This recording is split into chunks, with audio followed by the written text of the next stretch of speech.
jalqaba gartee ani waan baay'eedhaan shakkechuudha intalo sana gartee nama waatti godhe moo yookaan immoo gartee baxaraanummaadha moo yookaan immoo quufa moo waan baay'eedha shakkina jechuudha. Garuu walumaa galatti isheen gartee paaspoortii isheedha abadan hin deebisuuf jee hangamatti gaa hin beekne baharaanii.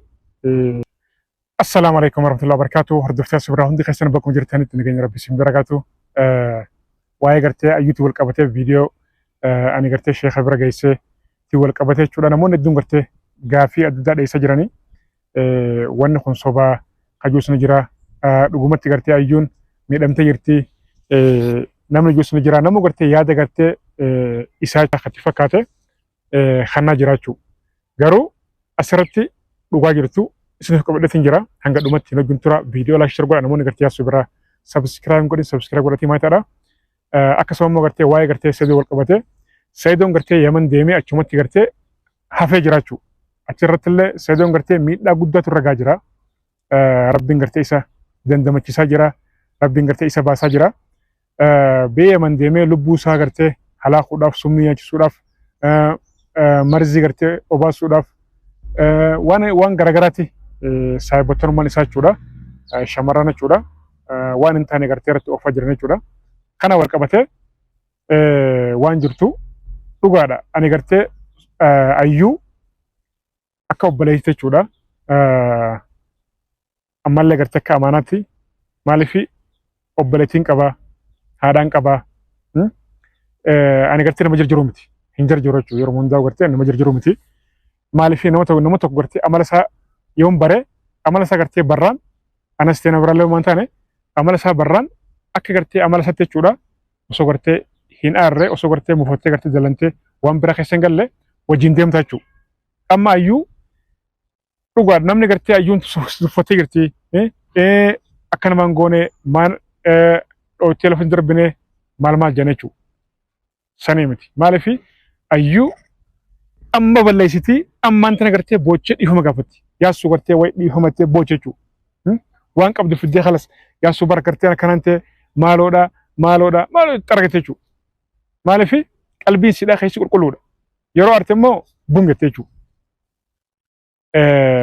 Maaliif rakkina sidhaa gartee yeroo gartee haajaa qabdu rakkina sidhaa dhuftee natti himatti.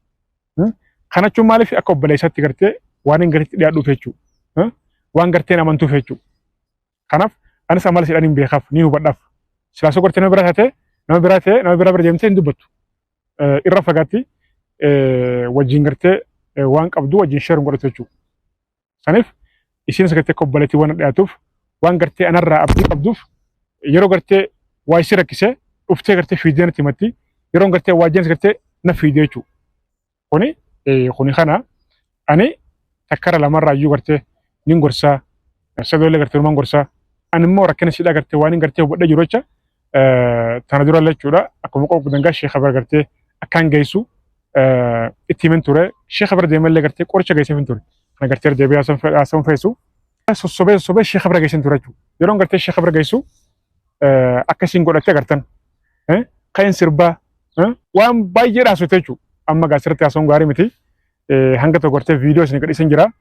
Waan tokkollee gartee raamuree hanga tokko muraasa jechuudha isiniif gadhiisan jira jechuudha. Maaliif kan gartee nuti gartee hashakkene intaloota gartee nama waatti godhe moo baxiraanummaadha moo ni jira mitire waan baay'ee shakkana jira jechuudha. Akkuma gartan gaa fuudhatiin gartee sossobee sheekha bira geessee yeroon sheekha bira geessu duraan gartee harkaan fiidee jechuudha. Yeroo gartee alatti jechuudha. Yeroon sheekha bira geessu caal jettee teessee maatu akka gartee nama naamusa qabu teessee yeroo gartee naafeessiin gartee ala wajjin jirru harkaan gartee jechuudha. Yoon xiqqishuma gartee waan gartee wanni ijee harkaan gartee kana dhooyte jechuudha. Garuu guyyaa gartee sheekha bira ol naqu caal jettee naamusaan taa'aa turte isheen gartee qoricha godhee fi waa hundaa jechuudha. Akkuma gartee viidiyoo irratti agartanii sirbi na godhaa maal na godhaa jetti. Walumaa galatti ammaan tana haala nagaa keessa jirti jechuudha. Jalqaba gartee ani waan baay'eedhaan shakke jechuudha. Intaloota gartee nama waatti godhe moo yookaan immoo gartee baxiraanummaadha moo yookaan immoo quufa moo waan baay'eedhaan shakkina jechuudha. Garuu walumaa galatti isheen gartee janamaatii fi haadhootudha. Ammas cinqati jechuudha. Cinqati dhiphina sammuu namni gartee yeroo gartee dhiphinni gartee ifi baay'isee hinaafaan gartee sammuurra sammuu tana gartee danfitee gubbaan baate dhukkuba biraatti taate jechuudha. Amma gaa walumaa galatti isheen gartee ija namaatii maal jee qoricha gartee isin dibattuu fi dhuudhu kanneef jiraachuu. Analleen gartee qoricha kana gartee naamusaan gartee seeraan tasgabbiidhaan gartee akka fudhatu itti himeen jira. Harmeessidhaa gartee bira geessee harmeessidhaa gartee qoricha san gartee seeraan akka isin gartee fudhachiiftu naamusaan gartee akka isin fudhachiiftu itti himeen jiraachuudha. Ammaan tana ayyuun gartee haala gaarii jirti. Alhamdulillah xiqqoo jennee gaammas yoo gartee jijjiirama gartee bareedaa yoo agartee fuudhee gartee shafa bira deebisaa jechuudha. Ayyuun yeroo gartee waa balleessite yeroo gartee na aarsite boodarra yaasuu an gartee si malee homaan qabu akka obboleessaatti illee shuman qabaa maal jettee jechuudha ifama gaafate jechuudha. Ifama gaafatti ani gartee amala siidhaa waliin beekuuf itti naaru yoo gartee itti aarallee hogguma san gartee irraan kutaaf jechuudha. Nama tokko gartee kabeetu kaamala isaa beetu sinaarsu nama gartee tonkoli yaaduutu si aarsaa jechuudha. Ayyuun gartee garaan qabdu miskiina ni jira mitire akkuma gartee maraattuudha sani gartee garaan si qulqulluudha. Saniif waan irra laalamuun qabu walumaa galatti intala shamaraati dhahee maaliin godhame miskiina ifuu gartee ta'a sammuu shirtaa ta'e dhaawamte dhiphinni sammuudhaatu isii miidhee jira. Yaanni gartee hin taaneewu isii miidhaa jira. Saniif tana gartee dhahee yookaan immoo tumee waan inni gartee isii godhuun qabu. Walumaa galatti ayyuu ittiin aariinaadha. Du'aa godhaaf fidhaa rabbi haa fayyisu. Qoricha isiin fudhatte kana booda immoo sheekatti deebisee yoo gartee wayyaa taate jechuudha. Sheekatti deebisee waan jiru gartee isin biraan gahuun kiyyaa afaan qabu jechuudha. Namoonni gartee tokko gartee ayyuun gartee ni sobdii diraamaadha ni sobdii jettan immoo taa akkanan jinaadha. Rabbi gartee isin mudin. Maaliif bakka rabbiin isin dhaabuun beetan waan gartee isin mudataa hin beetan jechuudha. Maaliif wanni kun gartee akka xabaa isin fakkaachuu mala. Garuu dhiphina sammuuti ta'a. Jinniin gartee takka gartee jinniin xiqqoolleen gartee seenuu malte jechuudha. Iji namaa bari marziidha ijummaan namaa jechuudha. Saniif wanni jiraama jirti jechuudha. Xiqqaattullee gartee wanni jiraama jirti. Isin ammoo sobaa diraamaadhaa hin jeenaa. Dhugumatti waa'ee seedooti wal qabatee waan baay'ee nama yaachisu jira. Innis maali? Seedoon gartee dhimmi gartee inni asii deemeef hin milkooyne jechuudha. Waan biraa keessa bu'ee jira. Achittillee gartee saayiboottan isaa marzii nyaachisuudhaaf akkuma gartee jalqaba isin ijee waan biraa ofaa jiranii hinaaffaadhaa uummata addaati bannata. Namni keenya gartee nama rafu. Yeroo ammaan tana gartee namni fagoodhaa nama miidhu. Nama gartee si dhiyooti si miidhaa jechuudha. Waan hin taane hojii gartee isaan hin galchine keessa galanii namicha gartee ifii gartee rakkina keessa jiru lubbuu isaa gartee waan biraa keessa galchuudhaaf lubbuu isaa gartee hammeessuudhaaf lubbuu isaa gartee hammeenya keessa buusuudhaaf saayiboottan gartee Sa'iid shamarran jechuudha. Marzii nyaachisuudhaaf waan hin taane oofaa jiran jechuudha. Ani immoo takkara lamarraa seedoodhaan gartee if eeggadhu obboleessa gartee intaloon haati ilmoodhaa gartee tamaraammaroo deemtallee gartee yoo gartee achumaan baddu ta'e yoo gartee achumaan baddu ta'e yoo gartee hin argatin kata'u ta'e obboleessoo dhiisitii gara kara biyyaas deebi. Paaspoortii gartee salaamillee gartee deebisiif nuti gartee yaa'iin feenuti nagaa feenaati paaspoortii salaam gartee deebisii fi silaafuu kalas wanni ta'ee jiraati ammallee gartee hammeenya biraa rakkina biraa gartee hin barbaannuti deebisiifiti kar biyyaa gartee nagaas deebiin jenna. Salaam ammaan tana gartee kan marajaa gartee akkan gartee marajaa qabutti jechuudha. Kan dhageetti salaam paaspoortii maleedha as dhufaa jirti jechuun dhagee jechuudha. Karaa baharaatiin dhufaa jirti jechuun dhagee jechuudha. Kuni sirrii miti.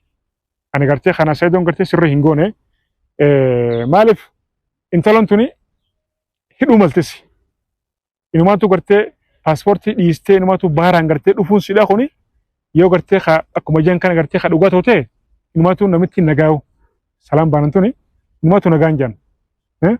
Ani jalqaba baanin sodaadhee seedoo gartee namichi gartee paaspoortii irraa fuute biyyi san gartee biyya gartee seera hin qabne obboleessoo poolisii walii qabdee yookaan immoo namoonni gartee maallaa kana ta'eefi intaloon gartee dhas darbitiiti ta gartee hidhamnan bakka ati gartee hidhamtee si harkuun ulfaata paaspoortii si gartee kanneefi isiillee gartee hin laffaasin kalas ni ga'a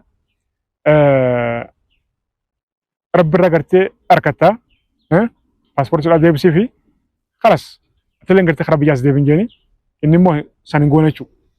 Paaspoortiidhaa abadan hin deebisuuf jee hangamatti gaa hin beekne baharaanii as deebi'aa jirti jechuun dhugaa jechuudha salaam. Paaspoortii waan gartee sadoon gartee dhorkateef waan gartee paaspoortii deebisuuf dideef baharaan dhufaa jirti jechuun dhagee walumaa galatti wanni gartee Yamanitti tahaa jira. Sadoon faan gartee godhaa jiran baay'ee ulfaataadha sirrii miti jechuudha. Sadoon deeme hin taane kalas wanni gartee ni deeme hin taane daa'ima isaa gartee daa'ima gartee keeti janiin sanii maramaruudhaaf deeme. DNA jechuudha hin taane kalas. Haati daa'ima ilma fudhattee badde kuttayyan. Salaamii bachiise Allah wal barabaa beeku. Namichinis jaarsa jechuudha. Namichinis jaarsi namittiidha. Abbaan silaa daa'imaatis achi jira balaa biraa deema jira gaayis walumaa galatti. Balaa biraa deema jira. Waan gartee hin dubbatamin waan gartee hin waraabamin jechuudha. Balaa biraa deema jira dhugumatti. Faamilii achi san keessallee yaa'iin biraa bu'ee jira jechuudha. Walii kanii maal taanii balaa biraa deema jira gaayis walumaa galatti. Hundaafuu Sadoon gartee yoo gartee Yaman katurte waan hin taane ta'a. Ammallee ani gorsaan jira. Akkuma gartee namoonni hedduun gartee Sadoon gartee karaa biyyaas deebi'uu qaba. Bakka hunda deemee gartee nyaata nyaachuun qabu. Akkuma gartee namoonni isa jaalatan dhuftanii gartee keessanatti himtan ani immoo isa gartee daayirekti dawwalee fi kalee galgalallee gartee wajjin haasa'in jira. Obboleessa karaa biyyaas deebi'ee jeniin jira. Sumayyaallee gartee hanga tokko gartee fincii wayii harkadheetiin jira. Sumayyaalleen ani gartee duraan daa'ima gartee halas deemi marii dhugaa ta'uu gartee mirkaneessi yoo gartee keetee keentaani addanaa baasi kootu ija argan jira ammaan tana gartee hin fedhu halas. Hin fedhuuti innummaan gartee kan nagaan gartee hala innummaan gartee nagaan gartee asaa deebi'u. Innummaan nagaan kara biyya asaa deebi'u jechuudha Sumayyaaleen. Kana Sumayyaan hanga tokko wayi jira. Inshallah du'a godhaadha rabbi khairaa godhu. Sumayyaa mana isin jirtullee barbaadaa hordofan jira garuu sagalee wayinaa keessee baay'ee garteenis caqacaqa jechuudha. Caqacaqa sagalee dhibba takka waliin kaayif itti dawwalee maal godhee telegiraamaan iimoon waatsaappiin baay'ee kadhee jechuudha. Sagalee wayinaa keessee deebitee hiixee jechuudha.